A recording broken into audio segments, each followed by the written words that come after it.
Welcome. I have with me Massimo D'Angelo, Esquire, and chairman of the board of directors of La Scuola D'Italia in New York City. I also have Dr. Maria Palandra, the school headmaster. And I'm glad to have you both here today because we want to discuss about the school and the situation today with the coronavirus. Mr. D'Angelo, I read that you postponed or canceled the gala event for April 29th. Is that correct? Yes, that's correct. We did not cancel it, but we've merely postponed it and we've pushed it to the fall, given the current COVID-19 pandemic, which has mandated the closure of essential buildings and, of course, the venue, the beautiful Cipriani venue where we were going to hold the event. And tell me, I imagine then your school is also closed totally. Yes, we were actually, I believe, one of the first private schools, and we made the decision well in advance of the public schools. Fortunately, we have a medical doctor who is one of the trustees on our board, who had us set up an emergency conference call, I believe on March 9th, and explained the entire situation to us. And we made a decision as a board collectively to close, which in hindsight was, a great idea. Now, you had very prominent Italian Americans for the gala. You were honoring 4 people. Have they been notified? Will they come back in September whenever you have the gala again? Or yes, of course. We were actually, this was going to be our best gala ever. And, we've had the likes of John Turturro, Anthony Bourdain, the famous chef, even Pavarotti, Isabella Rossellini have been some of our guests in the past. This year we were doing Brunello Cucinelli was going to be one of our honorees. Of course, as you know, one of the top Italian clothiers. We had Claudio Bozzo, who is the CEO of MSC, one of the world's largest shipping companies, and Chris Jansing, who is a national anchor for MSNBC News. So yes, of course, we notified them as soon as we made the decision to suspend the event. They were notified right away, and we are now in communication with them to see what their schedules are so that we can coordinate their appearances when we do ultimately have the date rescheduled. Okay. Dr. Palandra, I imagine that we also had Rocco Commisso. Correct. Yes, Rocco Commisso, who is the owner of the Fiorentina Soccer Club, and one of probably the most prominent Italian-American figures that we know of today, self-made guy. So yes, it was going to be a great event. It's unfortunate, but in the face, it was a gift. It was a gift and a curse, Vito. Yeah. It was a curse because of this horrible, virulent disease that has succumbed global economies and killed many people. But it has now become a gift in that we have now learned, unfortunately, through this event, the virtual learning platform. Tell me, Dr. Palandra, how was the school set up now that it's closed? Did you lose your students? How you deal with it? In these times, our first order of business was to keep everyone safe. And we did that. We also were ahead of the curve, thinking of how we could continue our instruction so that our students would not miss their services, the instruction from preschool all the way through Liceo Scientifico. And while we were arranging for the school to be ready to house our students in this emergency, we also initiated plans to instruct online. We started sending information to the parents, and school closed on Friday. on Monday, we continued online. Good, good. How is this long distance learning working with you? Actually, it is working very, very well. We are keeping for middle and high school the regular schedule, and students are very attentive. Teachers are really preparing well, excellent. And I, as the principal, have the opportunity to go into the classroom. So I have been following instruction and being close to students. For us, our school is very small, but it's like a family. So we are all connected. And I think that the online instruction has been great for us, not only from the point of view of academics, but also to keep that human contact that it characterizes us. Yeah, tell me, due to the long distance learning, have you experienced any loss of students?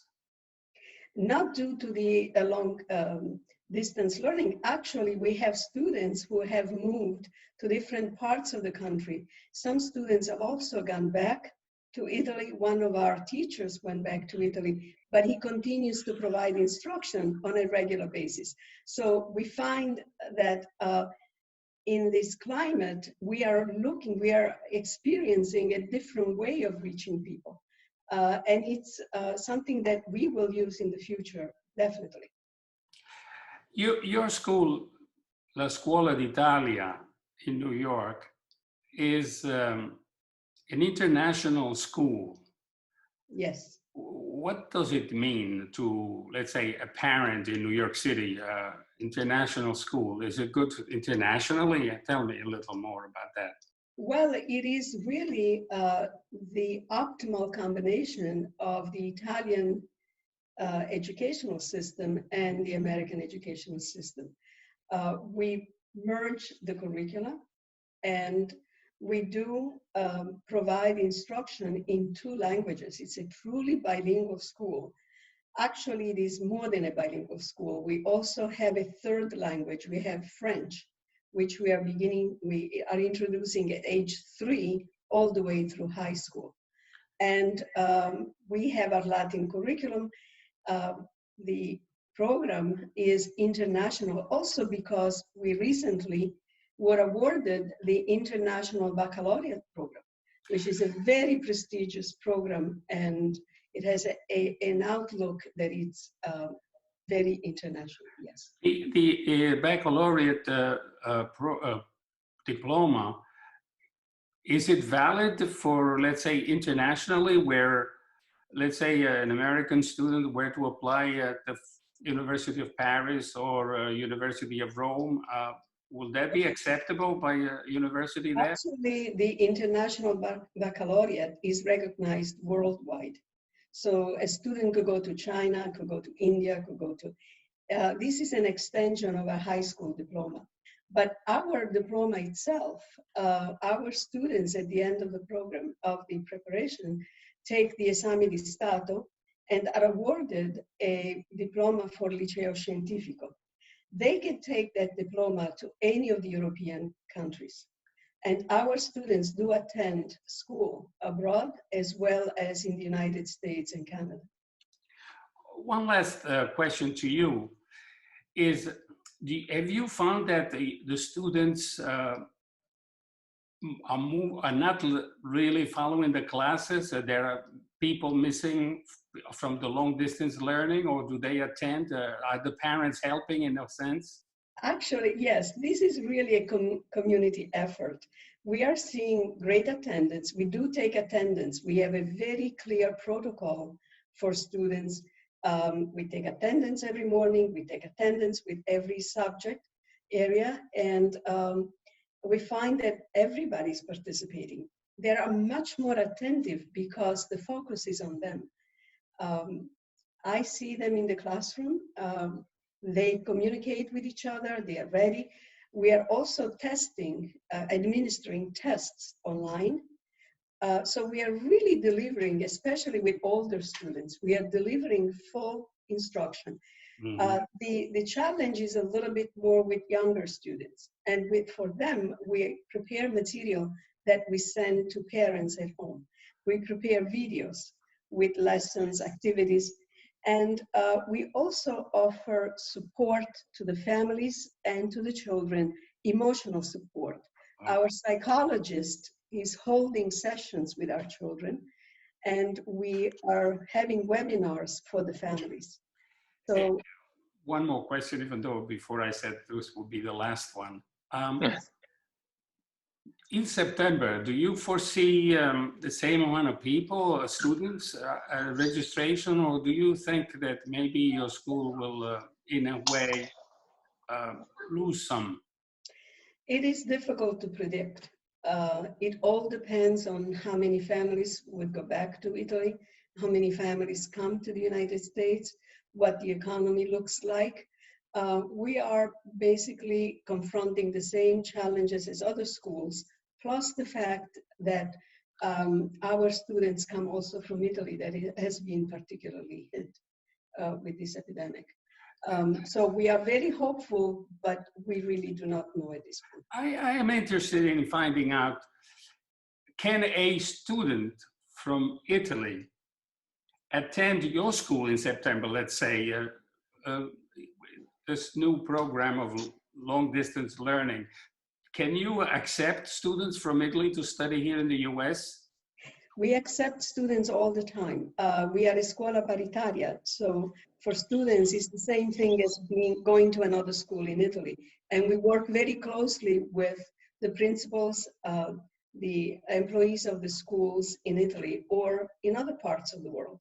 We had a student from Argentina, for example. Mm. With the online platform, it's going to be a lot easier, I would say, for continuity, and it is opening up many possibilities that we were contemplating for future time. I think that future is being accelerated. Thanks. Mr. D'Angelo, now in September, obviously, we don't know what is going to happen, or you specifically don't know what will happen. I imagine, or you would have to assume that there may be some loss of registration. Do you foresee the federal government helping you in any way, a small school? We're actually, it's a great question. We're looking into that and exploring that now with the recent CARES Act that was passed. We are seeing and reviewing whether we are eligible. And of course, if we are, we will take the benefit of whatever those programs give us. But yes, certainly I think on the horizon, there is, forms of relief will be available for us. I'm very, very much believe that. And just if I could touch on a couple other things that Maria said, this unfortunately was a catastrophic event, but has accelerated our ability and now the implementation of this virtual learning platform. And I personally have two children who attend La Scuola. I have a 3-year-old Alessandro, who, as Maria mentioned, it's very difficult. A 3-year-old can't go on a computer, so it's nearly impossible for effectively having them engage in any sort of educational work. But my 9-year-old Chiara, I have sat in on some of her lessons, and it's really incredible. The level of engagement that these children have using the virtual platform is extraordinary. And, it's an unfortunate circumstance, but it's developed us and sprung us, if you will, into this new realm of learning, which we are now at the forefront of. And, we've spoken to other families who are in public schools where, the virtual learning platform is not going so well. La Scuola's is stellar. In addition to the raising, let's say, the obtaining funds from the government, do you plan any more fundraising for any, the ways, trying to see if you can remedy any possible loss that you will suffer in the coming year? Yes, as a board, we are currently exploring all options. We will leave no stone unturned. And certainly, as we all know, this is unprecedented, the disaster, not only in terms of human loss, but also on an economical standpoint that this virus has called. All businesses across the world are shuttered. So yes, we will, What certainly be specific- speaking what- forms of relief. What specifically do you think of? For example, are you planning to do advertising? Are you planning to do fundraising in other ways? Yes, we're looking at possibly doing a virtual gala, a silent auction. These are all things that are currently, the machinations that we're going through as a board to determine what path we're going to take in order to ultimately, get additional funds to help us through this very difficult time. Let me say something, if I may. Private schools rely on tuition and rely on fundraising substantially. La Scuola has relied primarily on tuition, and the fundraising has been limited to about 10% of our expenses. However, this is a special school.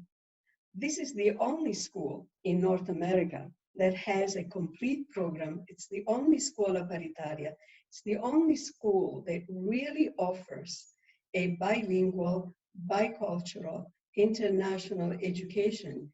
So it is a gem that should be cultivated, and everyone should contribute to preserve it in this time, which is a very unique time.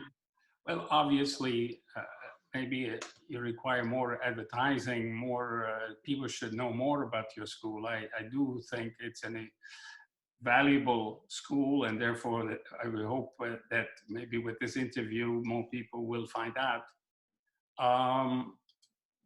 Well, I want to thank you very much, and good luck.